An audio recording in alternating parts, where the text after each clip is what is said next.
Muito bom dia, boa tarde, boa noite para você que nos acompanha pelo YouTube, para você que nos acompanha pela TV Diário do Sertão, uma ótima terça-feira. Mais um giro da rodada. Eu me chamo Joaquim Quintino, eu tô aqui com Elvira Samara e Ítalo Vieira. Tudo bem, meus amigos? Tudo bem, oi galera. Tudo bem, tudo ótimo, né? Ansioso para comentar sobre essa rodada movimentada.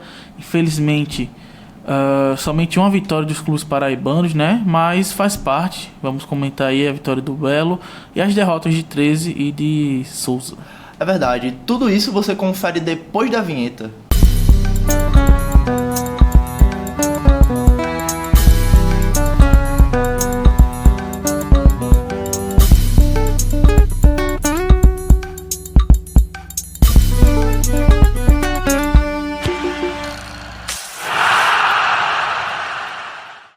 Pessoal, antes da gente começar a falar sobre os assuntos aqui do giro da rodada, é bom lembrar que a gente está fazendo um sorteio de uma camisa do Paris Saint-Germain lá no nosso Instagram, em collab com o nosso último convidado, o Neto Variedades, tá? Esse sorteio vai acontecer no dia da final, tá bom? Então vocês têm até lá para realizarem a inscrição de vocês só tem que ir lá, deixar um comentário, marcar amigos, as regras estão todas fixadas lá no nosso perfil. Tá bom? Então, para você que quer assistir a final com a camisa do Paris Saint-Germain, vão lá.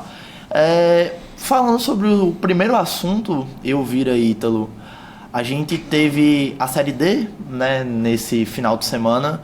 A gente teve um jogo polêmico entre 13 e Santa Cruz de Natal. Eu e Ítalo estávamos em loco lá em Goianinha. Não é isso? O que é que vocês têm a comentar sobre o jogo? Eu acho que foi um jogo onde o 13 até se portou bem, né? No possível, porque o gramado estava bem ruim, também teve problemas com a arbitragem, né? Mas eu acho que não justifica a quantidade de gols que o 13 perdeu, né? Bem, mais uma vez, mais um jogo, o 13 criando grandes chances em todo o jogo, mas perdendo muito. O 13 está com essa dificuldade de converter as suas inúmeras chances em gols.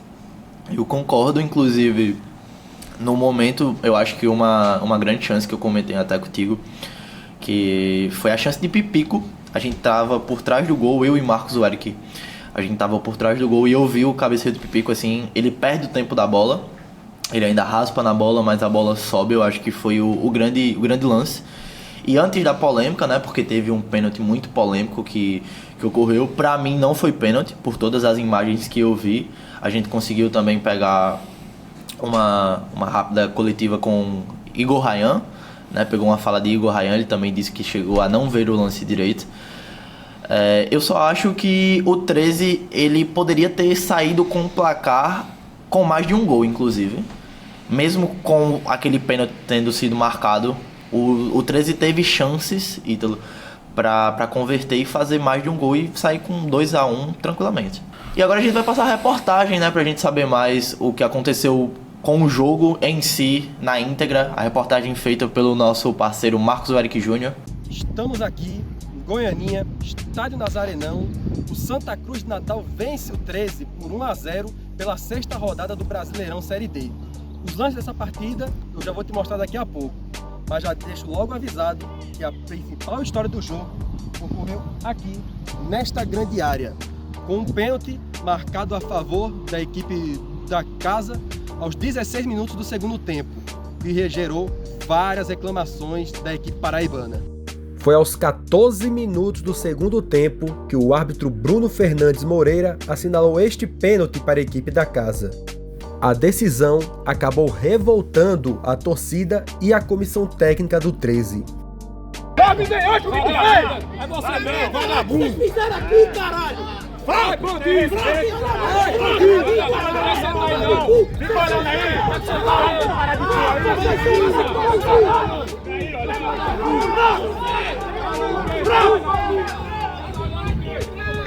E o juiz marca um pênalti daquele sem sequer ter tocado no atleta.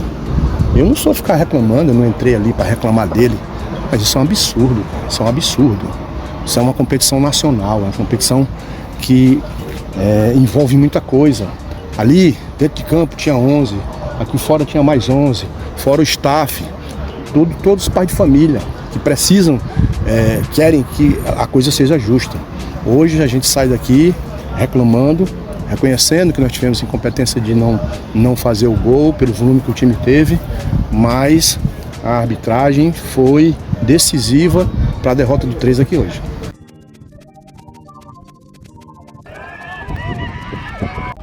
Retornando a todos os lances do jogo, o 13 teve várias oportunidades para abrir o placar, porém pecava demais no último terço do ataque.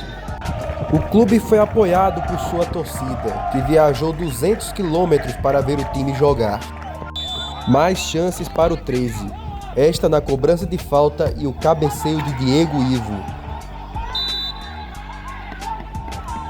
No final do primeiro tempo, Pipico tem uma grande oportunidade dentro da pequena área, mas cabeceia para fora. Não, a bola não subiu não, é porque na hora que eu posicionei para poder cabecear, ela passou um pouco, né?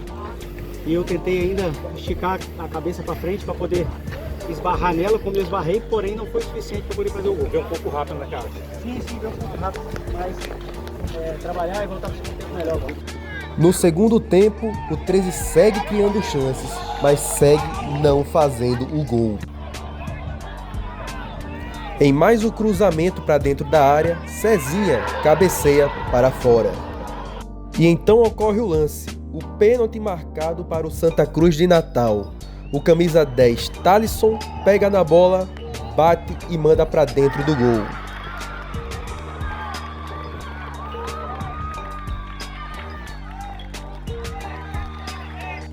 O 13 segue tentando, mas segue sem conseguir colocar a bola no fundo da rede. Mais chances, sem gol. O 13 seguiu pressionando e criando chances para tentar ao menos empatar a partida, mas durante todo o jogo seguiu com a mesma dificuldade, não conseguiu fazer o gol.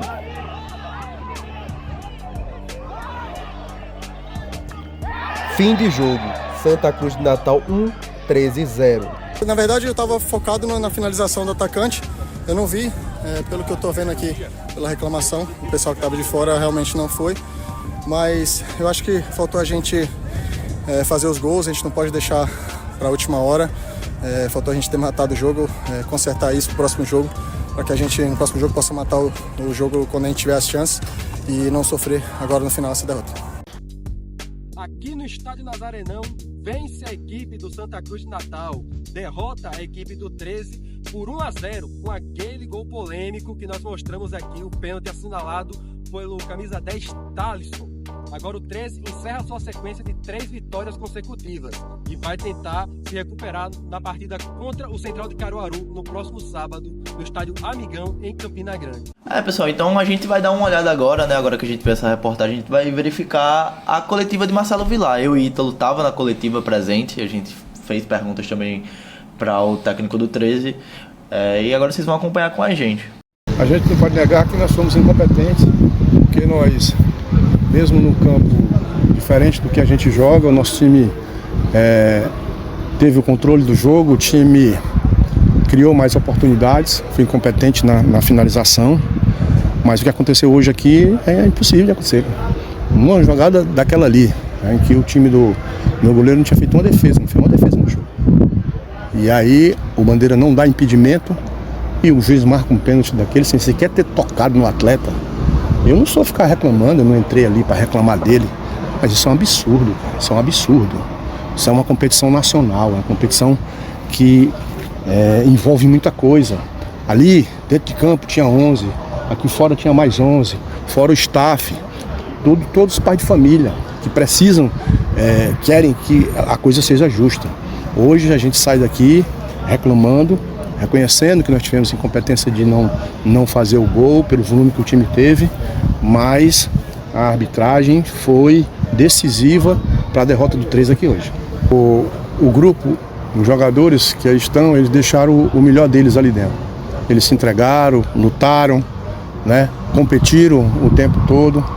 Essa outra situação aí é uma situação que eu estou há muito pouco tempo aqui, né? Eu louvo a força de vontade e o empenho deles ali dentro de campo. E a gente vai voltar a conversar, e se vier alguém, naturalmente que a gente vai receber de braços abertos. Alguém que esteja treinado, esteja em condição de chegar e nos ajudar logo, porque não adianta vir o jogador para cá para entrar em forma. E o 13 hoje, como eu lhe disse, né, tomou conta do jogo, talvez novamente, não conseguiu fazer o gol, e o que tem a fazer nesse momento é exatamente voltar a treinar os atletas que nós temos aí, no sentido de que eles possam na próxima vez poder converter as oportunidades em gol. Nós estamos aguardando, né? O atleta, ele manifestou que estava jogando no sacrifício, e a gente optou por realmente condicioná-lo, porque a gente sabe da importância dele, e a gente espera que a volta dele venha trazer um plus a mais, como vocês falaram aí, para a equipe nas próximas partidas. Marcelo, a gente viu o 13 na segunda etapa crescer, após o intervalo o time melhorou, principalmente o atacante Cezinha, diversas oportunidades. O que é que você acha que faltou para a sua equipe, para o Galo, fazer o gol, que foi o que importou? O Galo, ele pressionou, afobou no final, e o último terço não estava conseguindo resolver. O que é que você acha que faltou? Aproveitar as oportunidades, né? Um jogo como esse aqui, uma cancha como essa, nós sabíamos que ia ser um jogo meio que complicado, né? Mas as chances que apareceram, você tinha que matar, né? E aí, além da queda, coice, né? O que aconteceu, o time, como você falou, o time tinha melhorado, estava bem, e aí aconteceu aquela marcação errônea da arbitragem, a gente tomou o gol, aí a gente se desorganizou, depois eu substituí ali o meio, voltei a ganhar o meio, mas realmente faltou ali no último terço a competência para colocar a bola para dentro. Você é um dos treinadores que mais conhece essa competição, a Série D, né? O 13 está no grupo da morte, considerado o grupo da morte com grandes adversários. Projetando a sequência, como é que você vê o 13 diante de adversários como Santa Cruz, como América, que são cotados para conseguir a classificação para a próxima fase? O 13 está no mesmo patamar de enfrentamento, está um pouco atrás, como é que você faz essa projeção? Não, o jogo contra o Santos, contra o Santa Cruz, o 13 foi superior, perdeu o jogo. O jogo contra o América não, foi a pior partida que a equipe fez, né? Muita coisa ainda vai andar, né? Você disse que eu conheço a competição, né? Mas desde que eu estou na competição aí já há tanto tempo, eu nunca tinha visto o absurdo que aconteceu aqui com o gol do Santa Cruz. Eu nunca tinha visto, né? Desde o início que a gente viu o Bandeira ali mudando, trocando, né? Fazendo a interpretação dúbia dos lances. E aí no final, aquela situação lá que vocês têm as imagens aí, vocês veem e digam se eu estou certo ou estou errado. Vila, boa tarde. Em outras coletivas você falou que está conhecendo o elenco ainda, né? Está vendo partidas anteriores do 13. Apesar da derrota de hoje aqui em Goianinha, o que é que pode ser extraído de positivo da equipe para a sequência do 13 na competição? Olha, é difícil a gente ficar falando isso porque tem dois lados. Tem o lado dos atletas que estão aí, que estão realmente, na minha opinião, dando o seu máximo, certo? A gente não pode negar isso. E tem o lado da torcida que realmente fica impaciente, né? Porque o time não consegue converter as oportunidades em gol. Então, nesse momento, o que eu digo é que nós vamos trabalhar mais ainda, né? Para que na próxima oportunidade, no próximo jogo, sempre no próximo jogo, a gente possa ter um aproveitamento melhor e sair novamente com a vitória. Então, como vocês viram, essa foi a coletiva com o treinador Marcelo Vilar. Muito insatisfeito com o resultado, também insatisfeito com a arbitragem. Eu compacto por estar lá, por ter visto o lance da insatisfação. Eu acho um absurdo, Ítalo e Elvira, o que aconteceu com o 13. O atleta do Santa Cruz não é tocado. A gente viu a imagem, viu o replay, certo? O goleiro Igor Rayan chegou a falar que não viu o lance, mas assim, qualquer pessoa que vê o replay vai ver que o atleta não teve carga. Então, assim, uma arbitragem desastrosa.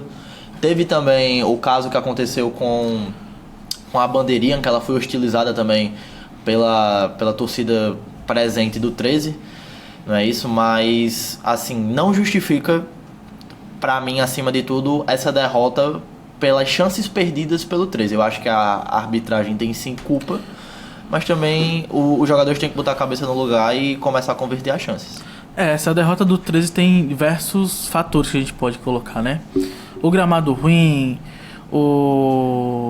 também a arbitragem, né, que prejudicou o 13, a falta de Dione, que não esteve presente no jogo, e principalmente a falta de pontaria do 13, porque o 13 teve diversas, você que estava lá no jogo, você viu, diversas de chances de abrir o placar. Com o Pipico, com o Cezinha, com o Diego Ivo, e o 13 não conseguiu abrir o placar. E uma das poucas jogadas de ataque do Santa Cruz, o jogador do Santa Cruz se joga, a verdade é que o jogador do Santa Cruz se joga. Eu vou até pedir para a edição colocar o vídeo, porque é inacreditável, o Arthurzinho só chega perto do jogador do Santa Cruz e o jogador do Santa Cruz se joga. Como não tem VAR, como futebol raiz, né, tem essa malícia, o árbitro acreditou que realmente o jogador do Santa Cruz foi derrubado, que não aconteceu, enfim, deu pênalti e o Thalisson do Santa Cruz, né, camisa 10 do Santa Cruz, abriu o placar e foi o único gol da partida. Mas é inacreditável o que aconteceu em Goianinha. Mas Lógico. assim, será que se tivesse VAR ia mudar alguma coisa? Porque assim, todo mundo acompanha ou tem ciência de todos os jogos, por exemplo, que acontece não só na Série D, que não tem VAR, né? Mas na Série A também. Então, erro de arbitragem tem em todas as séries. Assim, não tem o que discutir isso. E é um problema que o novo presidente da CBF tem que enfrentar, porque tá uma situação assim que é frustrante ver futebol hoje em dia. Mas isso também não justifica a derrota do 13, porque assim, o 13 vinha de 3 vitórias, sendo que todas elas com um placar muito magrinho, tipo de 1-0. Mas em todos os jogos, o 13 cria grandes chances, cria grandes oportunidades, mas não consegue reverter essas chances em gol. Então, é um problema que o técnico do 13 tem que ver essa situação de, tipo, conseguir reverter. Porque se ele consegue reverter essas chances, aí o 13 dispara e consegue passar para a segunda fase. É verdade. E o 13 que na próxima rodada enfrenta o Central no Amigão, um confronto direto. Se o 13 vencer, ele pode chegar a ser o vice-líder do grupo, não conseguiria alcançar o Santa Cruz, que venceu o Souza, inclusive será o nosso próximo tópico aqui do Giro. Eu acho importante que o 13 consiga esse resultado. É um time que consegue jogar de igual para igual com esse Central do Caruaru. Central do Caruaru, com o que diz respeito a peças individuais, não tem nenhum destaque, como por exemplo tem o 13 com o próprio Vantes, o Cezinha, que fez uma partida excelente, ou até mesmo o Dione, certo? Então assim, eu acho que jogando em casa com o apoio da sua torcida, o 13 ele tem a obrigação de ganhar. E mesmo que não ganhe, tem a obrigação de pelo menos jogar bem, jogar melhor do que a partida que fez contra o Santa Cruz. Porque não é que tenha sido a pior partida do mundo, mas a taxa de conversão do 13 é uma vergonha. Foi uma partida muito displicente. Não, a gente pode chamar que foi uma partida ruim, porque o time criou. Inclusive, sem o Dione, né, para armar o jogo, o Cal ficou dependente dessa criação. Eu acho que ele fez um bom jogo quando ele esteve em campo. E não foi um jogo que o 13 criou pouco. O 13 criou bem, criou boas oportunidades. O quase não trabalhou. O Igor Rayano quase não trabalhou. Acho que o que ele mais trabalhou foi se jogar para tentar pegar o pênalti, que até... E ele foi na direção da bola. Foi na direção da bola. Foi até acertou o lado, mas não conseguiu defender. O 13 tem a obrigação de ganhar do Santa do Caruaru. Lógico que o Santa do Caruaru tem terceiro do grupo, é uma equipe bem treinada, uma equipe bem postada, mas no Amigão, e sendo o 13 tem a obrigação de vencer e brigar para passar de fase, porque a gente, antes do campeonato, a gente falava que essa quarta vaga ficaria entre o Souza e o 13, e eu acho que o Souza, sendo sincero, eu acho que o Souza não tem mais chance. Peço desculpa aos nossos telespectadores do Souza, né, já a gente fala do Souza. Então eu acho que a quarta vaga, eu acho que se abre muito pro 13, e o 13 tem que agarrar essa oportunidade para salvar o ano do centenário, porque seria lastimável o 13 for eliminado na primeira fase logo no ano do centenário. Assim, antes da gente começar a falar do Souza, eu discordo sobre a questão do Souza, porque olhando pro grupo a gente vê, e eu nunca achei esse Ferroviário, esse bicho-papão todo que colocaram. Então hoje eu vejo que existem 2 vagas praticamente certas. Santa Cruz já está classificado, é o melhor time da Série D, inclusive. E o América de Natal também, fazendo valer os favoritismos do grupo. Inclusive, o América agora que tem 2 jogos contra o Souza, o primeiro lá em Natal e depois... É o contrário, primeiro no Marizão e depois em Natal. E depois em Natal, né? Isso são 2 jogos seguidos. E aí eu vejo que esse Central, ele é um time bem postado, lógico, e o Ferroviário também é um time bem postado, mas saíram seus principais destaques, eu não vejo como nenhum bicho-papão. A gente tem o 13 também colado, o Souza é melhor que essa equipe do Santa Cruz de Natal, então assim, eu acredito que o Souza ainda tenha chances, mas tem que começar a trabalhar. Eu vejo que existem 2 vagas em aberto, né? Isso nunca seria uma 3ª e 4ª colocação, porque eu vejo que a América e Santa Cruz já se classificaram. E aí a gente pode começar a falar do Souza, meus amigos. Elvira? Então, né, mais uma derrota para o Souza, que não está numa boa fase, mas aparentemente está tendo algum problema de bastidor, como disse o goleiro do Souza. Rapaz, o que eu posso avaliar dessa equipe do Souza, Ítalo, é o aspecto emocional. O Souza, ele tem 6 jogos na Série D. E em 4 jogos, o Souza teve jogadores expulsos. Foi o dado mais alarmante que eu verifiquei ontem. O Souza teve um jogador expulso contra o Central, teve um jogador expulso contra o 13, teve 2 jogadores expulsos contra o Horizonte e teve um jogador expulso ontem nos acréscimos, novamente. Então, assim, alguma coisa tem que ser verificada, porque a gente já sabe que o psicológico no futebol não é mais uma balela, é algo presente. Existem diversos casos nas divisões de elite, como Série A e Série B, visíveis e de repercussão nacional. A entrevista do Fuso, pra mim, beira ao colapso, porque eu volto a dizer que eu defendia Foiane, não acho que deveria ser demitido. Diá chega e goleia o Ferroviário, e agora perde para o Santa, perde para o Horizonte também, que não poderia ter perdido. Os jogadores do Souza foram infantis ao serem expulsos, prejudicaram o time, certo? O Souza vinha jogando bem, tinha tudo para conseguir aqueles pontos, foram pontos perdidos. Se o Souza mirava a classificação, não poderia ter perdido 3 pontos para o Horizonte. Perde novamente e agora tem 2 jogos dificílimos contra o América, que inclusive eu acho que não ganha em Natal. Eu acho que não ganha em Natal se conseguir muito um empate. E aí, Ítalo? O Souza tá, como você falou, um problema de expulsão. Mais um jogador expulso. O único jogo que o Souza não teve nenhum jogador expulso, pelo que eu me lembre, foi contra o Santa Cruz de Natal na estreia. Posso até estar enganado. E contra o Ferroviário. Então, é muito complicado a gente falar sem saber. Como Elvira falou, parece que está tendo algum desgaste interno no 13. E para telespectador que não entendeu o que a gente está falando da declaração do Fuso, eu vou estar falando aqui que após o jogo ele deu uma declaração numa coletiva após jogo. Abre aspas. Bruno Fuso, goleiro do Souza. Eu sinceramente estou com vergonha de estar aqui falando com vocês. A situação que estamos vivendo exige muitas reflexões. Muita coisa nos bastidores precisa ser revista, porque não dá para continuar assim.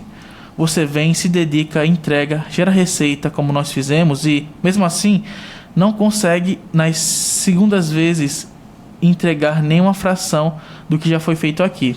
Então, há culpa aqui dentro, sim, mas há dobro de culpa também fora daqui. Precisamos rever essas questões, repensar o que deve ser feito no futebol do Souza. Eu me coloco à disposição para ajudar o presidente no que for preciso, porque está difícil ver todo o trabalho sendo feito e não ter retorno. Mas infelizmente você percebe que nem todos estão com o mesmo comprometimento. Por isso, muita coisa precisa ser repensada. Pela aspa do Bruno Fuso, parece estar tendo algum problema interno dos jogadores, com os jogadores mesmo, os jogadores, talvez diretoria. Ele não falou diretamente da diretoria, ele se colocou à disposição do Aldeone para ver o que pode melhorar, mas tem alguma coisa que a gente não sabe ainda que está acontecendo no Souza e que desceu muito o desempenho do time, né? Porque é um time totalmente diferente do que a gente viu no início do Campeonato Paraibano. O time campeão paraibano parece um time desfarelado, que não consegue sequer buscar um empate contra o Horizonte. Lógico, teve jogadores expulsos contra o Horizonte, mas nada justifica. Nada justifica o Souza estar na vice-lanterna do grupo 3, com o time que tem, com o desempenho que a gente já viu o Souza desempenhando. E, sendo sincero, como eu falei no início do programa, eu acho que as chances do Souza passar são praticamente nulas pelo desempenho, pelos resultados e pelo clima que está no Souza. Eu entendo. Eu discordo em relação a não classificar. Eu entendo que o Souza ele ainda tem pontos pela frente que podem ser conquistados. O próprio jogo contra o América de Natal no Marizão, eu acredito que seja viável. O primeiro jogo é agora em Natal, agora no dia 1º, e volta aqui no Marizão no dia 11. E aí o Souza ainda enfrenta o Horizonte no Marizão, enfrenta o Central, que é acessível, e enfrenta o próprio Santa Cruz de Natal, que também são pontos acessíveis. Assim... Mas a questão não é os pontos que são acessíveis, é a forma como o Souza está jogando. Sim. O Souza não está jogando, sabe? Ontem eu vi os lances do jogo, tipo, poucas chances criadas também do Santa Cruz, mas ele conseguiu reverter, coisa que o Souza quase não criou ontem. Eu chamo a atenção de vocês para a escalação do Souza, porque para mim, eu queria muito entender o porquê Pedro é banco. Pedro Lima. Um dos grandes destaques do Souza no Campeonato Paraibano, não sei se é um problema físico, se é algum desgaste, mas esse quarteto ofensivo do Souza para mim me chama a atenção porque fica um time descompassado. Se vocês verem o time do Souza, eu vou pegar só os últimos 4 nomes: Felipe Jacaré, Luiz Henrique, Ian Augusto e Diego Ceará. Quem marca? Eu não entendo como se associa a marcação do Souza, que é um time que parece muito perdido na marcação. E, por incrível que pareça, é um time que toma poucos gols. São 5 gols marcados e 5 gols sofridos. É uma das melhores defesas do grupo, inclusive. Mas, assim, esse quarteto ofensivo que deveria resolver foi muito bem contra o Santa Cruz, contra o Ferroviário, perdão. Foi muito bem. Mas, assim, contra o melhor time do grupo, eu acho muito arriscado você jogar dessa maneira. Muito arriscado mesmo. E eu realmente não entendo o porquê de Pedro ter pegado esse banco eterno. De verdade. Foi um jogador muito, muito importante para o Souza no primeiro semestre, no Campeonato Paraibano. E não só pelo gol da final. Ele vinha jogando bem e era ele que dava aquela liga no meio campo. Ele que fazia essa transição, que fazia Ian jogar muito na velocidade usando a sua força física. Não só o Pedro Lima, né? Também tem o Ciro Henrique, que é da base do Souza, que marcou o gol, inclusive, contra o Horizonte, que ele não jogou, né? Essa partida não foi titular. Eu acho, Joaquim, que ele tem noção que a defesa do Souza é uma defesa sólida. O principal problema da equipe é o ataque. Então, a partir do momento que ele coloca Jacaré, Luiz Henrique, Ian Augusto e Diego Ceará, é uma tentativa clara de tentar fazer o time marcar gol. Só que mais uma vez o Souza não conseguiu marcar o gol dentro de casa. Se eu posso, cara, alguém pode verificar qual foi o último gol do Souza no Marizão? Porque vou verificar aqui. Tá? Porque realmente um time que era muito forte no Marizão. O último foi justamente contra o Ferroviário. Contra o Ferroviário, que foi a vitória. Isso. E foi a única vitória do time. Que marcou 4 gols e conseguiu marcar gol.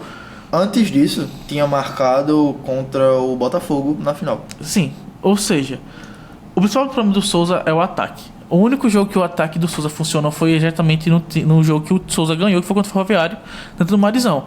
Então, Tudo bem. cara, eu acho que a DA tá tentando fazer esse time pelo menos atacar bem, porque futebol é um jogo que quem marca mais gol acaba saindo com os 3 pontos. E a defesa do Souza tá bem postada. O problema é o ataque mesmo. Mas, realmente, ontem o melhor jogador do Souza em campo foi o Luiz Henrique. Ele conseguiu armar o jogo, conseguiu organizar o meio campo, mas, mais uma vez, o ataque do Souza não conseguiu converter as finalizações em gol. Então, o América de Natal, ele tem o melhor ataque do grupo jogando em casa. Ele tem 2 jogos e ele tem 7 gols marcados. Assim, é muita coisa. Mesmo que tenham sido só 2 jogos e tem uma goleada nesse meio aí, tudo bem. Mas assim, é um time que já se mostrou forte em casa, certo? Não perdeu, foram 2 jogos e 2 vitórias. E o Souza, jogando fora, não pontuou. Ele sequer pontuou, sequer empatou fora de casa até o momento. Então assim, eu quero saber como o Diá vai postar essa equipe, se ele vai continuar tentando jogar com esses 4 jogadores ofensivos ali e ver como é que vai ficar essa recomposição. Porque até o momento são 3 jogos do Souza fora, 1 gol marcado apenas e 4 gols sofridos contra um América de Natal fortíssimo. Se não se cuidar, é goleado. Eu acho que goleada eu acho que não é, porque o Souza não permite que os times façam muito gols. Mas uma vitória é quase impensável. Inclusive, se o Souza tem alguma chance, tem alguma esperança, se os jogadores, diretoria, comissão do Souza tem uma esperança que o time se classifique, tem que vencer todos os jogos no Marizão. Inclusive vai ter um confronto direto contra o 13, né? Dentro do Marizão. E eu acho que é porque essa coisa do 13 do Souza é meio é um pouco difícil, né? A gente pode falar assim. Vai enfrentar perdeu pro Santa agora, vai ter 2 jogos com o América de Natal e depois vai enfrentar o Santa de novo. Então, poxa, cara, é difícil a gente imaginar o Souza se classificando. Ainda mais porque, além de vencer, ele vai ter que secar os outros times, né? Pois é. E convencer também, né, a torcida, porque a torcida tá lá, apesar de tudo, a torcida tá lá apoiando, mas o Souza não tá dando esperança. É isso, fica a nossa expectativa aqui que o Dino se recupere, né? A gente, logicamente, quer ver mais times paraibanos na Série C. Também torço para que o 13 consiga uma próxima vitória agora contra o Central. Bicho, assim, antes da gente passar, a gente vê que a gente comentou muito sobre a demissão de Foiane, né? Uhum. A demissão não, a saída dele foi um acordo, mas ele seria demitido de qualquer forma. Entrou Diá venceu a estreia contra o Ferroviário e meio que acalmou depois os ânimos. mas depois 2 derrotas seguidas. A única pergunta que eu tenho pra fazer, queria saber a opinião de vocês, é que se valeu a pena Foiane sair. Mas eu tinha dito, eu falei no giro que Foiane foi demitido, eu falei que eu era contra. E a gente nem sabia que seria Diá o técnico. Eu era contra a demissão de Foiane, porque você não pode demitir um técnico campeão paraibano da forma que foi. Mas o Souza balançou em dado momento. Mas jogou a final de forma reativa, fez o gol com o Pedro Lima, se fechou, tomou pressão no Almeidão. O Souza foi campeão. E foi o melhor time do paraibano. Bambeando ou não, todos os times bambearam durante a competição. Mas deixou Serra Branca? Não, deixou a Copa do Nordeste de lado. Mas caiu da Copa do Brasil. Foi assaltado na Copa do Brasil. Souza foi assaltado na Copa do Brasil. Um jogo que tem 7 minutos de acréscimo não pode ter 12. Então assim, eu acredito que foi uma demissão apressada. A diretoria quer mostrar resultado, quer fazer o time subir. Só que assim, a grande forma de deixar o torcedor mais tranquilo comparado ao 13 é que tem calendário. Ano que vem joga de novo. Foi campeão paraibano, ano que vem tem calendário garantido. Só que é aquilo, né? O Souza, ele tá emergindo, ele tá se tornando uma das potências da Paraíba. formando um novo trio de ferro, porque hoje a gente vê o Campinense na situação que está. O 13 Malemar pode ficar sem campeonato, então a gente tem Botafogo e Souza perpetuando como os melhores times da Paraíba. E até quando a torcida vai ficar satisfeita com a Série D, não é isso? É uma torcida que chega junto, a cidade para, a gente já sabe como é o clima festivo de Souza. Só que assim, o Souza tem uma janela para contratar, acho que deveria contratar, precisam de jogadores, precisa ver o que está acontecendo nos bastidores, porque é uma situação que ninguém esperava. Eu colocava o Souza como o terceiro ou segundo melhor time do grupo. Para mim era Santa Cruz, e depois do Santa vinha Souza ou América, tranquilamente. Também me decepcionou um pouco essa atitude do Souza. Eu também acho que a demissão de Foiane foi muito precipitada. Mas, assim, isso é de clubes brasileiros, essa pressa. Tipo assim, tem um resultado ruim, aí eles, né, pensam logo em demitir. Mas eu espero de verdade que o Souza se recupere, porque eu também apostava mais nele do que no 13. E o 13, né, tá me surpreendendo. E agora a gente vira a página, né? A gente agora vai falar do Botafogo. O Botafogo que volta a vencer. Terceiro jogo do Márcio Fernandes. Um empate contra o Maringá. Derrota contra o Flamengo. Já esperada, diga-se de passagem. Acho que todo torcedor esperava essa derrota. Mas com boa postura. Com boa postura. Com um belo jogo de Rodrigo Alves, que fez outra bela atuação. Para mim ontem o melhor da partida.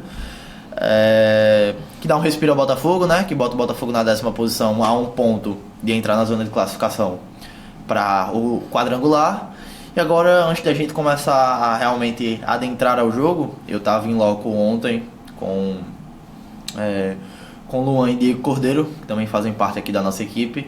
E agora a gente vai rodar a reportagem aqui que foi feita por mim. E em seguida a gente volta para comentar. Botafogo e Retrô pela 7ª rodada do Brasileirão Série C. O Belo precisava voltar a vencer e estava pressionado, jogando dentro de casa, com o novo comandante Márcio Fernandes, que promoveu mudanças na escalação. O famoso 4-4-2 foi implementado, com Denilson e Henrique Dourado mais à frente, e Rodrigo Alves e Silvinho nas pontas. A torcida do Botafogo, mesmo em número reduzido, apoiou o clube do início ao fim. O Belo se encontrava muitíssimo pressionado pelos resultados e precisava vencer. A torcida entendia esse lado e não parou de cantar os 90 minutos. Mas o clima de tensão antes do jogo se transformou em alegria logo aos 3 minutos. O Botafogo entrou muito atento na partida e após um belíssimo cruzamento de Rodrigo Alves no pé de Henrique Dourado, ele ceifou. Foi um misto de sensação, alívio, alegria. A torcida do Belo voltava a vibrar em casa. O Botafogo voltava a abrir o placar e ficar à frente do marcador logo no início. A torcida aliviou e continuou cantando os 90 minutos. Um apoio incondicional. O Botafogo dominava as ações e teve chances de até ampliar o placar, tanto no primeiro quanto no segundo tempo. O Belo foi melhor e pouco sofreu. Mérito gigante para o treinador Márcio Fernandes. O Botafogo dá um salto na classificação com essa pontuação, chegando à 10ª colocação após essa vitória, saindo do 16º lugar. Isso dá respiro ao treinador Márcio Fernandes, que no próximo final de semana enfrenta o Figueirense no Orlando Scarpelli. Ele vai ter essa semana para trabalhar. O Botafogo volta a vencer e convencer em casa, não com uma partida brilhante, mas uma partida muito aguerrida. Cara, como eu falei na entrevista no meio de semana, né, a gente vinha se doando, mas o resultado não vinha acontecendo. A gente sabe que a nossa equipe é uma equipe que tem muita qualidade e deixamos escapar alguns jogos dentro de casa. Agora eu acredito que a nossa equipe vem de grandes partidas. Hoje, uma partida de doação mesmo, a gente se doou o máximo.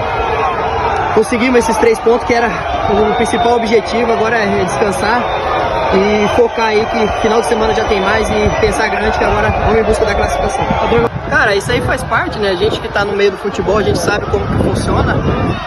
Se você vai mal, a torcida vai cobrar mesmo, ainda mais um clube tão grande como o Botafogo, então a responsabilidade é grande, mas assim, como eu falei, aqui tem grandes jogadores, a gente vem trabalhando firme, não é falta de vontade nem nada, as coisas não estavam acontecendo, mas como eu falei, aqui são vários homens que vem trabalhando firme e agora, graças a Deus, as coisas vêm acontecendo. Feliz pela vitória, feliz pelo gol na semana também e hoje pela assistência pelo Dourado ali.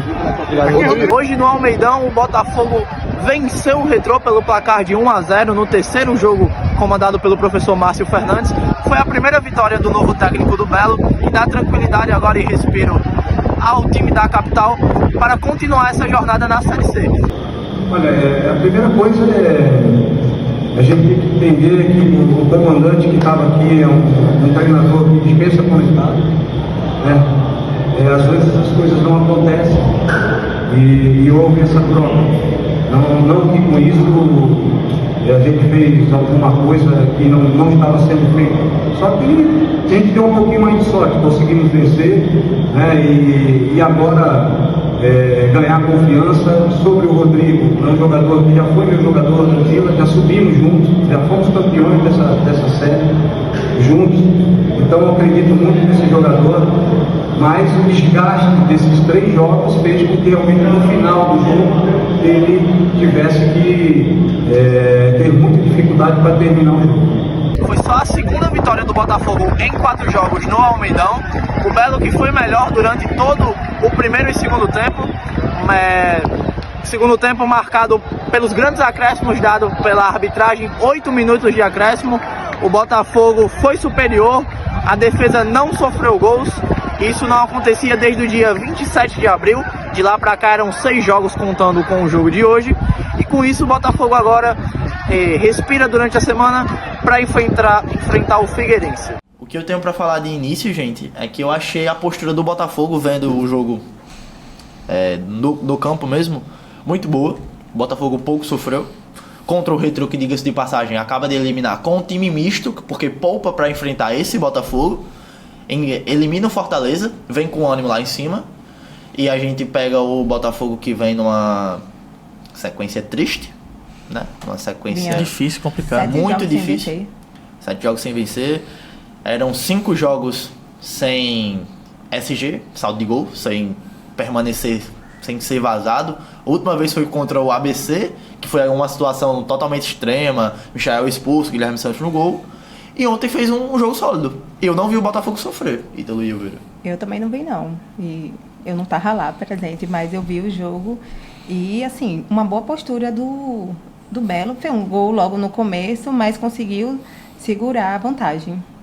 O Botafogo ele iniciou com tudo, né? No jogo, os 6 minutos, Dourado abriu o placar. Um belo gol, diga-se de passagem, belo né? Passe de Rodrigo. Belo cruzamento de Rodrigo Alves, que ontem é criticado pela torcida, mas eu acho que ele tá jogando bem, então ele merece esse voto de confiança do Márcio Fernandes. Os últimos 3 jogos dele são bons. Sim.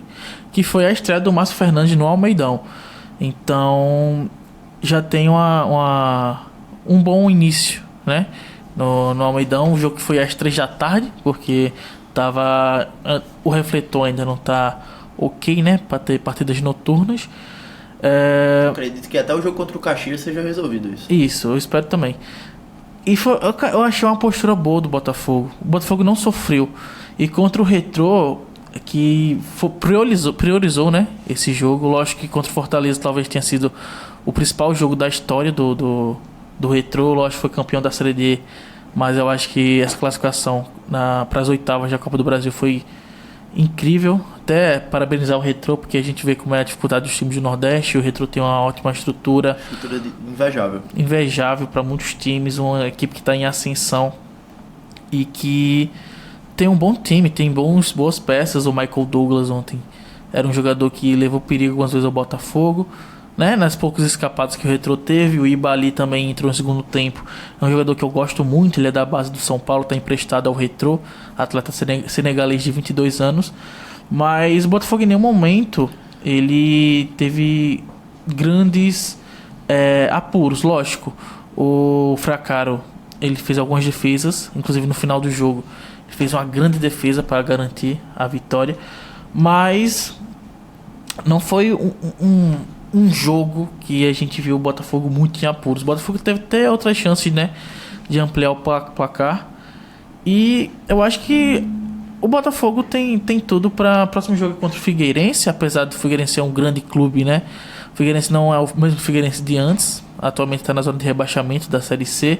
Vai ser no Orlando Scapelli, a viagem vai ser longa, mas eu acredito que o Botafogo tem tudo para emendar uma sequência para voltar para o G8, né? Porque apesar de eu não ver o Botafogo tendo um grande momento agora, né? Finalmente voltou a vencer. O Botafogo, apesar da má fase, a gente sabe que a Série C com 2, 3 vitórias tu já tá lá em cima de novo. É verdade. Então... Ele começou ontem o jogo em 16º e foi pra 10º. Exatamente. Salto gigante. Exatamente. Então o Botafogo... O importante é que na última rodada da primeira fase o Botafogo esteja entre os 8. Isso. O restante a gente vê depois. Exato. Eu acho que o torcedor botafoguense, mais do que nunca, depois de muito calejado, principalmente eu cito muito o ano passado e vou continuar citando até o final da primeira fase, porque fez uma campanha histórica, fez uma campanha com Pisa invejável, e na hora que tinha que resolver, infelizmente, a gente viu o que aconteceu. Então, assim, eu prefiro que o Botafogo termine em 8º e consiga a ascensão para a Série B, do que termine em primeiro, passando a Ponte Preta, e acabe não classificado. Assim, o que importa pra mim no final é essa classificação. Eu acho que pra mim e pra torcida do Belo num geral. O que eu acho importante citar é que ontem o Botafogo tinha a obrigação de vencer o Retrô. O Retrô é o pior visitante da competição. O Retrô não tem nenhuma vitória, tá? Contando com ontem também, são 4 jogos agora e nenhuma vitória. O Botafogo perdeu para o Floresta, um jogo que não poderia ter perdido. Não pode tomar 3 gols pro Floresta da forma que tomou, com o Floresta passeando dentro da área. E ontem não aconteceu isso. Botafogo sólido defensivamente, uma formação diferente, um 4-4-2. Que eu queria ter visto mais, se não fosse Henrique Dourado, que insentiu. Eu dei a informação no Twitter que foi uma contratura. Ele deve estar realizando exames de imagens hoje e a gente vai ter mais informações posteriormente. No caso, lembrando que o giro ele é gravado na segunda-feira, então por isso que eu tô citando. A gente deve ter informações posteriormente se ele vai desfalcar o Botafogo contra o Figueirense, por exemplo, mas eu acredito que não, porque ele saiu cedo, ele sente, ele tenta continuar e pede para sair. Então assim, o Botafogo muda depois, coloca Igor Maduro, preenche o meio e abre 2 pontas, deixa Silvinho aberto de um lado e Rodrigo Alves aberto do outro. Bom jogo de Denilson, vale destacar. Eu acho que ele deveria ter concretizado a chance que ele teve numa troca de passes com o Rodrigo Alves. Chance muito clara desperdiçada. Mas assim, no mais, o Botafogo fez uma boa partida. A bela postura também da torcida, que ontem há muito tempo vem comparecendo, mas ontem mesmo magoada, mesmo chateada, foi lá, não em grande número, mas apoiou, cantou o tempo todo, entendeu o momento, e mesmo nos momentos que o Botafogo parecia que ia perder o controle do jogo, cantou, aumentou o ritmo, e isso deu ânimo para o próprio Márcio Fernandes. Eu tive a oportunidade de estar na coletiva com ele, depois chamar a torcida para estar presente no Almeidão contra o Caxias agora, que é o próximo jogo dentro do Almeidão, viu, filho? A torcida do Botafogo sempre está apoiando, e eu até pensei assim, será que a torcida vai, deixar de mão o Botafogo? Porque o último jogo que eu vi foi contra o Floresta, e o Botafogo não jogou bem, perdeu de uma forma assim, bem, assim, digamos que vergonhosa, porque ele perdeu daquela forma dentro de casa. A defesa naquele jogo, horrível. Mas eu senti uma evolução da defesa para esse jogo agora. Eu sei que trocou de técnico e tal, mas assim, eu senti uma evolução do Botafogo, pelo menos nessa parte da defesa. Se ele conseguir construir mais jogadas e converter em gols, eu acho que o Botafogo tem tudo para ir para a próxima fase. O Botafogo, o jogo contra o Floresta que o Vira citou, as falhas defensivas do Botafogo foram muito graves, O Floresta fazia o que queria na pequena área do Botafogo.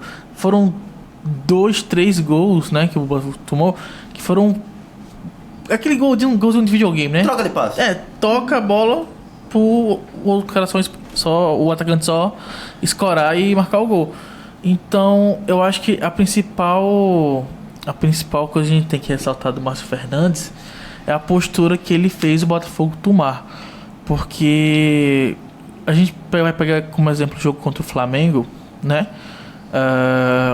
Apesar do Botafogo ter tomado 3 gols em 20 minutos, a gente todo mundo pensou, pô, o Botafogo vai tomar 6, 7, 8, 9. E em nenhum momento a gente que assistiu o jogo, a gente viu o Botafogo recuar para não tomar mais gol. Vamos recuar pra gente tomar menos gol. O Botafogo tentou pelo menos honrar a camisa do Alvinegro da Estrela Vermelha, porque eu acho que é muito mais honroso você perder tentando, buscando, jogando bola de verdade, que o Botafogo jogou contra o Flamengo. É lógico que o Flamengo tirou um pé um pouco, mas a diferença técnica é absurda. O Flamengo é o melhor time da América do Sul e o Botafogo, se eu não me engano, é a terceira ou segunda maior folha da Série C. E a folha do Botafogo é 1,9 milhões. Só o Arrascaeta deve receber 2,5 milhões. Então, e mesmo assim ele conseguiu fazer um gol no Flamengo, que, se eu não me engano, não tinha tomado gol. Não tinha tomado 2 de gols time brasileiro. Há muito tempo. Assim, eu acho que foi 25 jogos. Nesse ano o Botafogo foi o único time brasileiro a marcar 2 gols no Flamengo dentro do Maracanã. E foi o time com mais finalizações contra o Flamengo dentro do Maracanã também. Jogou muito bem, bela partida. Volta a destacar, bela partida de Rodrigo Alves. Jogou muito, pra mim foi o melhor jogador da partida ontem. Vem jogando bem, vem recuperando a confiança. A gente pegou também uma fala dele dizendo que recuperou a confiança, que tá se sentindo melhor, que sabe da importância de jogar num clube como o Botafogo e que tem pressão. Também consegui fazer essa pergunta diretamente ao Márcio Fernandes, que respondeu que já trabalhou com o Rodrigo. Confesso que disso eu não estava a par. Subiram juntos, então é um treinador que confia no atleta e tenho certeza que ele vai ser importante nessa reta final. O Guilherme Santos, o principal nome do time, não estava em campo. Ele teve sentiu, né? Isso. Uma lesão no jogo contra o Flamengo, uma lesão muscular. O Honório também estava no banco. Sim. Foi um time bem, a gente pode falar, modificado, né? Sim. Até por conta disso, o Márcio Fernandes ele colocou uma formação que ele não estava acostumando colocar nos dos jogos, que foi com 2 atacantes, né? E fixos. Quero ver mais, tá? Foi o Denilson e o Dourado. Quero ver mais essa formação. Eu acho que se não fosse a lesão do Dourado teria dado mais certo. Eu acho que o Botafogo teria feito mais um gol. O Denilson ficou mais parado e o Dourado ele flutuou um pouco mais por trás, até pela questão de qualidade mesmo. Eu acho que esse time com o Guilherme Santos numa ponta e o Honório e o Rodrigo Alves revezando pode ficar muito bom. Gostei da participação do Silvio ontem, mas assim... pra mim ele foi o melhor da partida. Eu acho que quando tiverem todas as peças à disposição, eu acho que ele roda.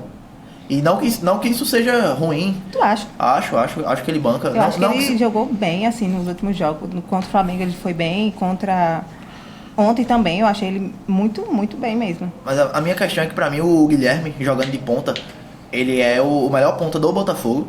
E ele é o melhor jogador do Botafogo na temporada. Então, assim, eu acho que ele roda por uma questão de opções. Mas é importante ter o Silvinho no banco. É importante ter um jogador desse no banco. O que importa também é que o Botafogo se reforce nessa janela cativa agora do meio do ano. Né? Isso porque a gente vê que, às vezes, falta uma opção. Eu acho que, principalmente para um meia, falta o Botafogo trazer um camisa 10 para que o Guilherme Santos não precise sair da sua função. Porque ele é ponta, originalmente falando. Ele quebra esse galho de camisa 10. Mas assim, eu acho que falta esse meia de criação. Um Dione. Acho que falta realmente um 10 clássico assim para o Botafogo subir de patamar. Poderia ser Camilo em dado momento? Poderia, mas não joga e a gente tem que entender o porquê. Se é uma questão física, se é uma questão de treinamento. Porque assim, foi contratado para isso e não joga. Eu vou ser sincero para você que eu prefiro o Guilherme Santos no meu campo. Porque eu sou muito fã desse meio campista, que ele é dinâmico, né? Que ele consegue jogar pelo meio e abrir um armador mais aberto. E eu acho que vai depender muito do que o Márcio Fernandes pretende pro time, porque ele pode jogar no 4-4-2, pode jogar num 4-4-5-1, 4-3-3, colocando o Rodrigo Alves e Silvio nas pontas e o Henrique Dourado como centroavante, o 4-4-2 colocando o Denilson e o Henrique Dourado como referências, e aí Elimar vai armar o meio campo, porque o Botafogo tem boas opções no meio de campo, então não vai ser problema para ele armar esse time.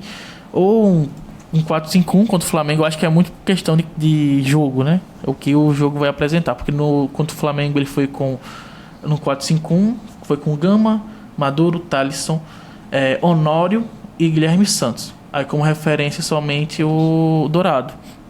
Eu acho que a única coisa que a gente não pode, né, deixar de falar é que o Henrique Dourado não pode ser banco do Botafogo. Não existe. Eu entendo, eu respeito a decisão de Zago anteriormente. Eu entendo idade, problemas físicos. Mas não existe. O Dourado 80%, 70% é melhor que qualquer atacante. É melhor que qualquer atacante que tiver na Série C. E inclusive ele é o vice-artilheiro, tá? É o vice-artilheiro com 3 gols. E cara, eu nem vou falar dos gols, cara. Aquela assistência que ele deu contra o Floresta. Cara, de verdade, qual o jogador da Série C inteira, ou até da Série B, vai fazer aquilo, cara? Sim. Porque contra o Flamengo mesmo, teve um lance que ele domina de peito, faz um pivô, toca pro Luiz Miguel. O Luiz Miguel é o gol. Cara, o Dourado, a gente sabe que ele não é dos maiores com refino técnico, né? Mas pra o nível de Série C ele tem... Mas, cara, pro nível, ele é parece que eu tô vendo o Harry Kane jogando. Com todo respeito ao Harry Kane. O Dourado nível Série C é nível Harry Kane. Dourado ou Harry Kane? Na Série C, eu acho que o Harry Kane não faria aquele pivô contra o Floresta. Inclusive, é bom, assim, não que seja aqui é o futebol da Paraíba, mas informação é sempre bem-vinda. Falando em craques, né, em jogadores assim famosos que estão disputando a Série C, o novo contratado do Retrô é o Wagner Love, né? Vem para reforçar o time pernambucano aí para a sequência da temporada. Mais um atacante veterano aí que vai estar jogando a Série C. Wagner, que estava, se eu não me engano, anteriormente no Avaí, não é isso? Sim, sim. Então, assim, são jogadores que, com essa bagagem, como o próprio Camilo, que eu acho que 70% bem, tem muita condição de ajudar o Botafogo. A questão é que, pra mim, como não sai nenhuma informação, é físico. Deve ser algo físico, porque não faz sentido. Inclusive, Camilo agora enfrenta em tese, né? Se ele entrar, enfrenta o seu ex-time, que é o Figueirense. O Figueirense que tem 3 jogos em casa e já perdeu 1. Não tem uma das melhores campanhas como mandante. O Botafogo também, por outro lado, tem que vencer em casa a primeira vez. Tem que vencer fora de casa a primeira vez. São 3 jogos e 2 empates e 1 derrota. Então, assim, o que é que vocês avaliam de perspectiva para esse jogo contra o Figueirense? Cara, como eu falei, o Figueirense, apesar de todo o histórico que o Figueirense tem no futebol nacional, é um clube que já disputou Sul-Americana, que já chegou em final de Copa do Brasil, que disputou diversas vezes a Série A do Brasileirão. Hoje em dia o Figueirense é um clube que está em frangalhos. O Figueirense, ele, apesar de todo o nome, ele está na zona de rebaixamento da Série C. Se eu não estou enganado, é o vice-lanterna. O 17º colocado que joga hoje contra o Guarani. Jogo direto da zona. Pronto, perfeito. O Guarani também é um outro time campeão brasileiro, mas que está numa situação complicada. E o Botafogo perdeu lá no Brinco de Ouro. Mas eu acho que nessa situação do Figueirense, o Botafogo... Eu acredito que o Botafogo vença. Eu também. Por conta, né, dessa postura que o Márcio Fernandes impôs no time. Espero que o Guilherme volte, espero que o Dourado volte. Com certeza. O Guilherme Santos, pra mim, ele é o melhor jogador do Botafogo no ano. E, cara, quando eu vi que ele deitou no chão no Maracanã, sentindo algo, eu disse, caramba, cara. Porque a gente falou, no giro antes do jogo, a gente falou aqui, semana passada, que o Botafogo poderia jogar de misto, porque não tinha necessidade de botar o titular pra jogar contra o Flamengo. Sim. Justamente por conta disso. E assim, eu vi, entrando nessa tese, eu vi torcedores também na nossa própria publicação, comentando que se o Botafogo leva o Sub-20, a gente estaria criticando. Eu particularmente não criticaria. Eu não criticaria porque O objetivo, torcedor botafoguense, o objetivo do Botafogo para o ano nem é ser campeão paraibano. O objetivo maior da temporada é subir. É subir. Se eu chego em 10 torcedores do Botafogo e pergunto a 10, subir ou ser campeão paraibano, os 10 me falam subir. Então assim, a gente entende que o time, ele vem machucado, vem calejado, tanto a instituição quanto o torcedor queria ser campeão paraibano, é um baque, perder novamente no Almeidão. Então, o que eu acho que falta é reforços. Seja Zago, Márcio Fernandes, João Bursi. O elenco do Botafogo é curto. O elenco do Botafogo faltam peças cruciais, assim. A gente tem um Silvinho que pode ser importante, que pode colocar o Honório no banco, ou se não, colocar o próprio Rodrigo Alves no banco, tem o Guilherme. Tem peças que possam se desenvolver. Mas eu acho que ainda faltam 2 nomes. Eu imagino que o Botafogo vai trazer de 2 a 3 nomes para decidir. Um jogador do perfil Guilherme Santos e Henrique Dourado, que chegue para ser titular, que chegue para ser camisa 10 e que ajude o Guilherme Santos nessa criação, assim, que possa fazer o Botafogo competir mais. Porque assim, eu fico muito preocupado com o que vai acontecer com a instituição no ano que vem, caso o Botafogo não suba. Eu acho que esse cara que todo mundo esperava que chegasse para ajudar o Dourado seria o Camilo, mas a contratação do Camilo foi um tiro pela culatra. Até o momento. Eu realmente, cara, eu não acho que ele vai desempenhar. Ele era reserva do Figueirense, que a gente vê a situação que tá. Então, pra mim, o único sentido que fazia na época foi um pedir Bursi, porque Bursi trabalhou com Camilo, mas demitiram Bursi antes de Camilo estrear como se no Botafogo. Então, cara, essa contratação do Camilo por empréstimo, cara de 38 anos, não faz o menor sentido. Porque tu vai trazer um cara por empréstimo, vai tirar um salário alto, né, que o Camilo tem, a gente sabe que ele tem salário alto, a pedido de João Bursi. Aí você vai e demite João Bursi, mantém um Camilo no elenco, a folha aumenta, o dinheiro que você poderia estar pagando o salário do Camilo, você poderia contratar um jogador, até 2, de nível que ajudaria o time, e o Camilo é nulo. Ele entra em campo, ou nem entra, ele é nulo em campo. Não acrescenta em nada, né? Não acrescenta em nada. E, poxa, cara, tanta oportunidade de mercado que o Botafogo tem, cara. O Botafogo tá com a estrutura melhorando aos poucos. O Botafogo tem a SAF, os salários, até que a gente saiba, estão em dia. Então... Tem dinheiro. Tem dinheiro. Tem dinheiro em caixa pra contratar e precisa contratar. Então, poxa, cara, o Camilo foi... Se fosse a gente fazer quem foi a pior contratação do Botafogo na temporada, eu chutaria o Camilo, cara. Porque... É injustificável. É injustificada a contratação. E, poxa, o maior destaque que o Camilo teve foi o pênalti que ele perdeu contra o Guarani. E assim, é aquilo que a gente já falou. A SAF veio, trouxe melhoras, trouxe mudanças, mas isso é um recado importante para a diretoria. É muito bonito o que está sendo feito pelo Botafogo, todos os projetos que estão sendo colocados em dia, mas assim, o que precisa agora é de massa humana. O Márcio precisa de jogadores para trabalhar. Então assim, só esse elenco não vai suportar. Porque imagina se fosse mais sério o problema do Dourado agora. O Denilson iria suportar até o final da temporada? Então assim, é importantíssimo que se traga jogadores para somar ao elenco. E jogadores pontuais, que a diretoria seja assertiva. A gente sabe que o futebol é uma caixinha de surpresa e que nem sempre você vai acertar. Mas é bom que o scout do Botafogo tenha um bom mapeamento de mercado, porque essa janela é crucial para o desempenho do time na parte importante da temporada, porque a gente espera que o Botafogo esteja na classificação, então o que importa é o quadrangular. Eu acho que a urgência do meu pra frente, eu acredito, você pode até falar depois, que o Botafogo tem boas opções, né? O Gama, Thalisson, Banduro, Honório, Guilherme Santos, Silvinho, Rodrigo Alves, tem o Luiz Miguel. Vaninho que estreou há pouco. Sim. Como referência no ataque, tem o Denilson e o Dourado, eu acho pouco ainda. Eu iria atrás de um atacante para ser a sombra do Dourado, que eu acho que o Denilson não é, porque são características diferentes de atleta.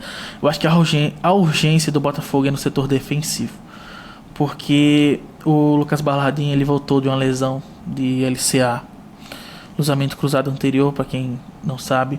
Ele passou 10 meses fora. Ele voltou contra o Flamengo, jogou improvisado como um volante para ajudar a armar o jogo. Jogou bem, tá? Jogou bem, voltou bem, né? Aí ele é titular hoje. Cara, você tá colocando um jogador que voltou depois de 10 meses para ser titular e jogando na lateral esquerda. Ele é zagueiro, ele também joga na lateral esquerda, mas o Botafogo tá numa situação de lateral tão ruim que colocaram um jogador que voltou depois de 10 meses de uma recuperação de lesão de LCA forçar, né? para jogar titular na lateral esquerda. E lembrando E não que ele jogou mal, mas, cara, isso é risco.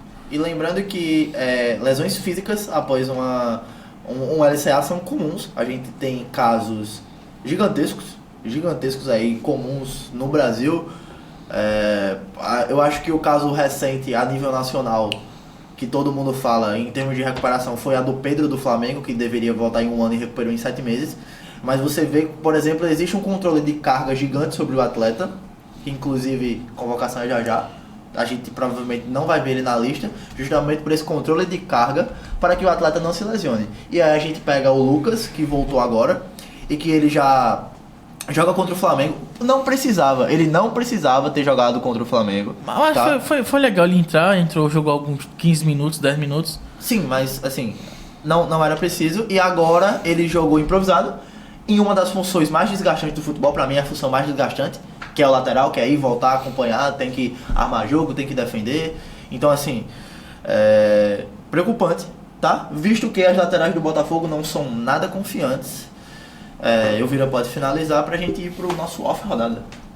Assim, eu acho válida as pontuações de vocês, mas também eu acho assim, vamos elogiar mais o Fernando, porque ele improvisou e conseguiu adaptar bem os jogadores nas funções que ele colocou.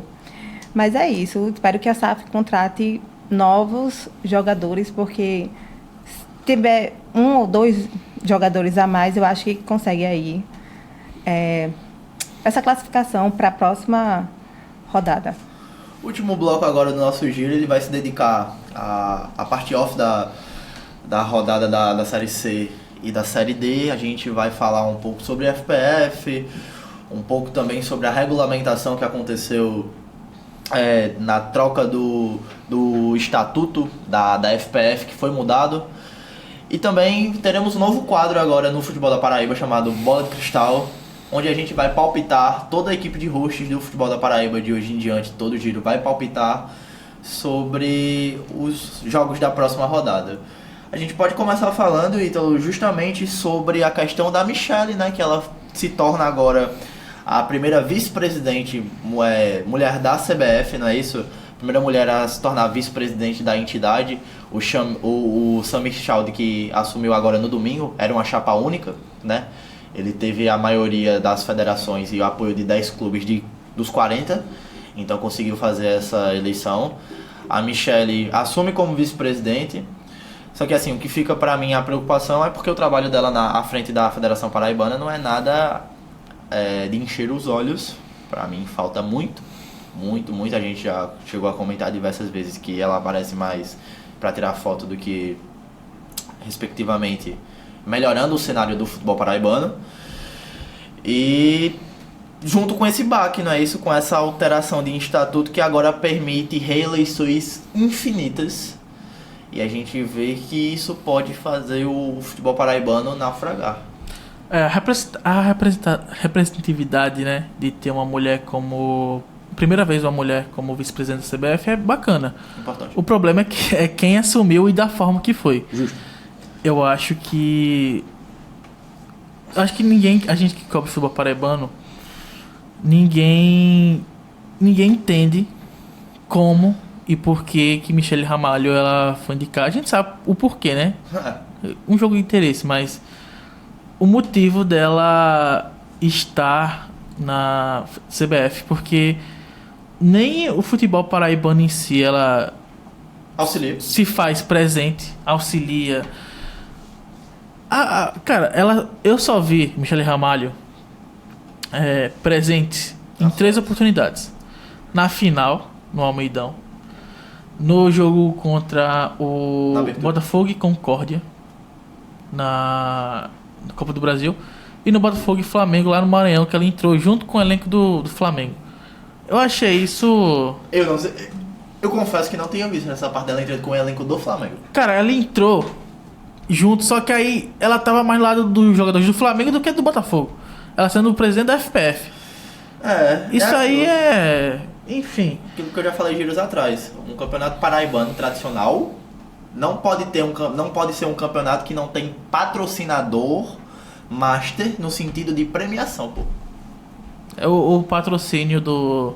Enfim, o patrocínio do Campeonato Paraibano desse ano foi só pra... Estamos aqui.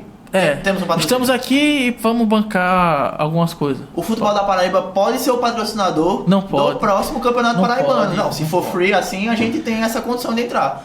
Essa logo aqui fica mais bonito, eu acredito. Sim, sim. Tá bom, você está falando besteira demais já. Assim, vou falar como mulher. E assim, sinto muito, eu como mulher, eu não sinto representada por Michele Ramalho. Porque, assim, ela tá lá como uma marionete, sei lá, não posso dizer assim. Acho que foi a melhor palavra. Mas tá ela como vice, tá o presidente da Federação do Rio Grande do Norte, tipo, sabe? Tá do Amazonas. Então, assim, são estados que não tem muita representatividade no futebol nacional. Mas também é meio sem...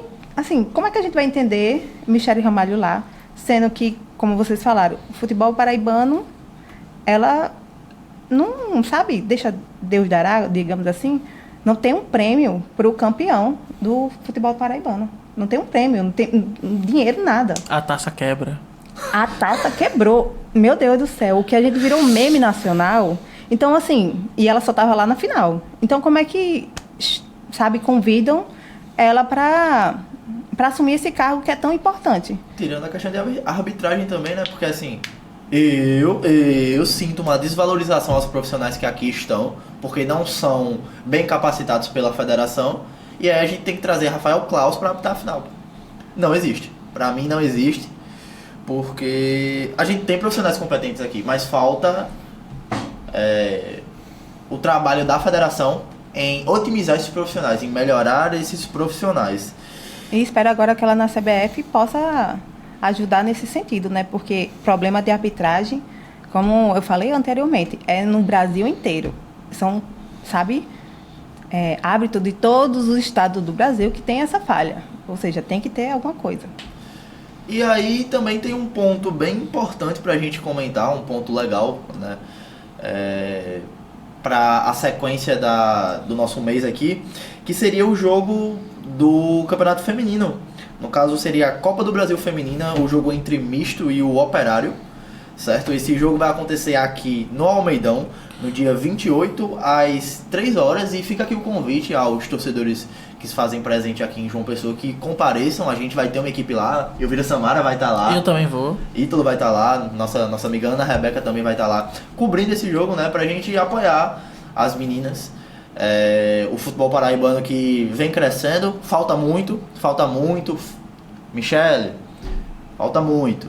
Então, assim, é importante que esse apoio aconteça, que as mídias também dê esse suporte que as meninas merecem, para elas estarem sendo incluídas em um lugar que tem tornado relevância nacional, porque, assim, o Campeonato Brasileiro Feminino está sendo legal de acompanhar, tá?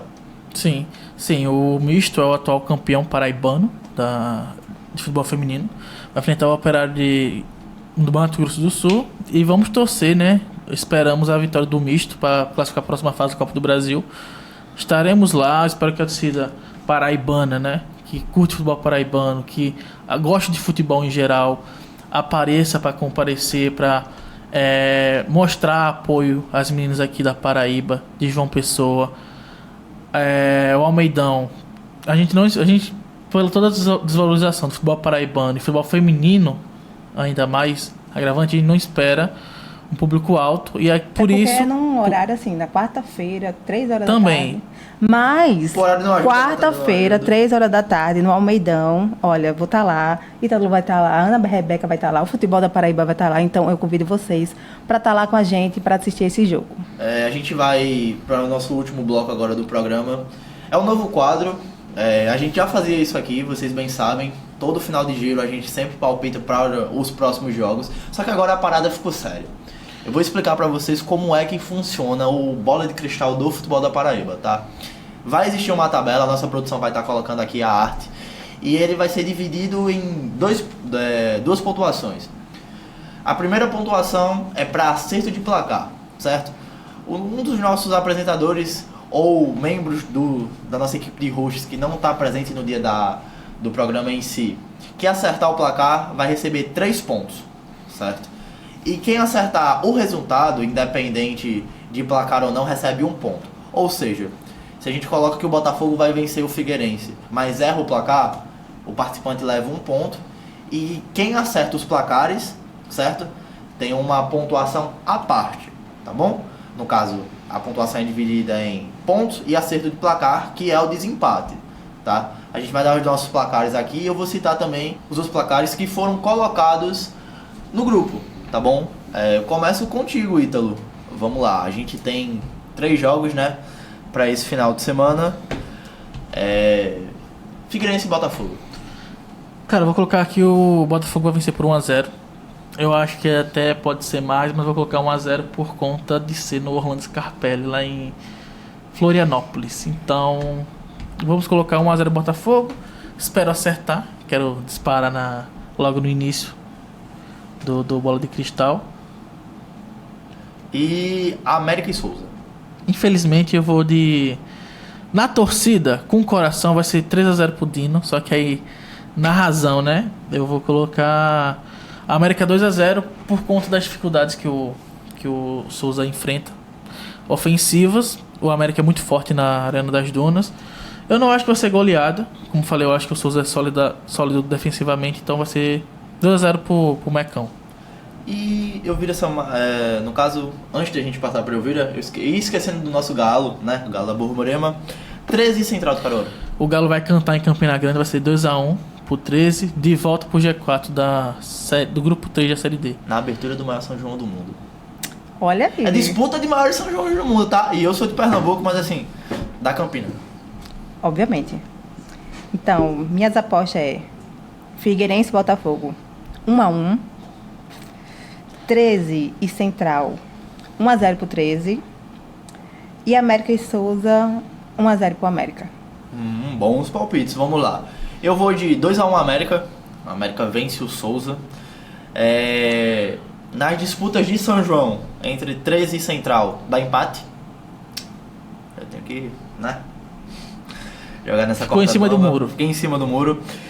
O Belo vence o Figueirense por 2-1. E agora eu vou para os outros palpites, tá? Pra galera do futebol da Paraíba que também palpitou. A Ana e a Rebeca, que só apresentam os nossos programas ao vivo, que também vai estar lá na cobertura do Misto e Operário com o pessoal, disse que o Souza vence por 2-0, que o jogo do 13 do Central dá empate e que o Belo vence o Figueirense por 1-0. Gustavo Cruz, um dos nossos hosts também, que está sempre presente aqui com a gente. O América vence o Souza por 2-0, empate por 0-0 no jogo entre 13 e Central do Caruaru, e o Belo vence o Figueirense por 1-0. Diego Cordeiro, outro dos nossos hosts, empate entre América e Souza por 1-1. O 13 vence o Central por 2-1 e o Belo vence o Figueirense por 2-1. Marcos Eric Júnior, 2-0 América, 1-0 13 e 1-0 Botafogo. Esses são os palpites que a gente tem. Não. E esquecendo de Januário. Januário, 2-0 América, 1-1 entre 13 e Central e 1-1 entre Figueirense e Botafogo. São esses os palpites que a gente tem até agora. No próximo giro, essa tabela já vai estar atualizada. Essa tabela também vai ser soltada no Instagram. Eu acho que é isso, pessoal. Muito obrigado pelo giro de hoje. Foi um prazer apresentar esse programa com vocês. Lembre de seguir todas as nossas redes sociais, tá? Um agradecimento em especial a Ítalo, que também fez o roteiro desse programa. Um agradecimento também ao nosso produtor Matheus. Sigam o nosso Instagram, se inscrevam no canal, comentem, deixem um like. Até a próxima semana. A gente espera que os times paraibanos vençam nessa sequência. E é isso, abraço.